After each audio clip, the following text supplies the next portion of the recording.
কতটুকু সেটা বলতে পারবো না, কিন্তু আমার কাছে বিষয়টা আসলে অনেক বেশি ইমোশনাল।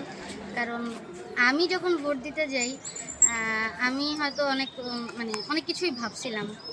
কারণ সব এলাকা সব কিছু দেখে আমার কাছে মনে হয়েছিল যে হয়তো একটা ইজি হবে না। কিন্তু যখন আমি ভোট কেন্দ্রে আর কি ঢুকি, তো সবাই অনেক বেশি আন্তরিক ছিল। সবাই বুঝাই দিচ্ছিল যে কিভাবে কি করবো কি না করবো। তারপরে আমি আরেকটু হয়তো ডাবল চেক করতেছিলাম যে চিন্তা কি না। তো যাই হোক, এরপরে আমি মেনলি যখন ভোটের কাগজ দুটো নিয়ে আমি ভিতরে ঢুকলাম, তখন জানি না কেমন যেন একটা, আমি জানি আমি কাকে ভোট দিব, কিন্তু তারপর কেমন যেন একটা ফিলিং কাজ করতেছিল। অ্যান্ড আমি অনেক বেশি ইমোশনাল হয়ে গেছি।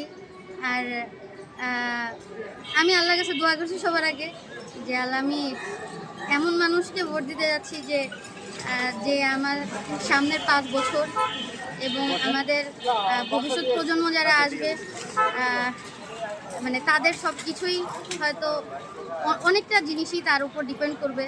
তো এই সব কিছু মিলায় বাংলাদেশের ভবিষ্যৎ সব কিছু মিলায় অনেক বেশি ইমোশনাল হয়ে গেছিলাম, বছরে কান্না করতেছিলাম। তারপর বিসমিল্লাহ বলে আমি আর কি ভোট দিছি।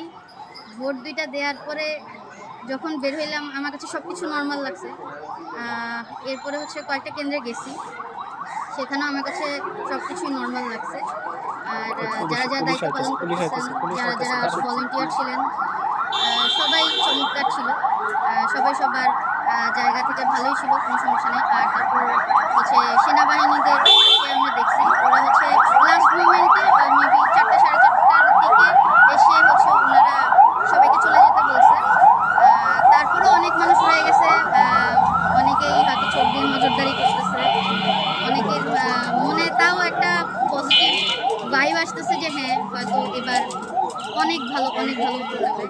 এখন জাস্ট অপেক্ষা হচ্ছে আমাদের ফলাফলের।